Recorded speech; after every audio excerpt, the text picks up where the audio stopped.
Hello साथीहरू, स्वागत छ मेरो डेली मिनी भ्लगमा।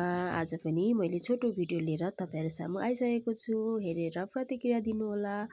र आज चाहिँ हाम्रो गाउँमा बिहे थियो र बिहेको निम्तो आएकोले हामी चाहिँ दुईजना रेडी भएर बिहेतिर लाग्यौँ र बिहे घर चाहिँ हाम्रो घरदेखि चाहिँ त्यस्तै 10-15 मिनट लाग्ने थियो क्या। अनि हामी चाहिँ हिँड्दै हिँड्दै गफ गर्दै जाँदै थियौँ। अनि यहाँ मेरो देवरानी पनि जाने भनेर पर्खिरहेको छ। अनि जाँदा जाँदै बाटोमा चाहिँ मैले पढाइरहेको विद्यार्थीहरू भेटेर अनि मलाई जिस्काउँदै थियो। अनि अलिकति बाटो हिँडिसकेपछि हामी चाहिँ विवाह घरमा आइपुग्यौँ र यसरी एकदमै राम्रो डेकोरेसन गरेको रहेछ बिहेमा चाहिँ। अनि हिजोआज चाहिँ अब गाउँघरमै भए पनि डेकोरेसन चाहिँ दामी हुन्छ क्या साथीहरू। अनि हाम्रो बिहेमा पनि हाम्रो गाउँको बिहेमा पनि यस्तो दामी डेकोरेसन भएको थियो।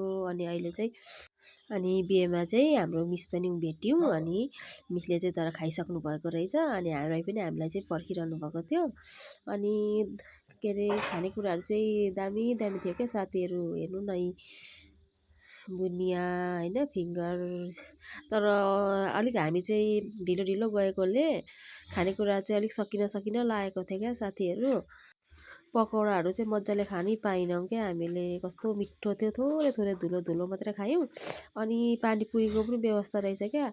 रसबरी पनि थियो अरे, रसबरी त खानै पाइनौँ। अनि पानीपुरी चाहिँ खाएर अनि खाइसके पछाडि चाहिँ यसरी जे होस् मिठो थियो क्या खानेकुराहरू चाहिँ। अनि खाइसके पछाडि चाहिँ हामीहरू थोरै बेहुला बेहुलीलाई यसरी हेरेर अनि त्यहाँनिर चाहिँ भाइ बहिनीहरू नाच्दै रहेछ। अनि नाचेको पनि अलिकति हेरेर अनि घर फर्क्यौँ। Thank you for watching.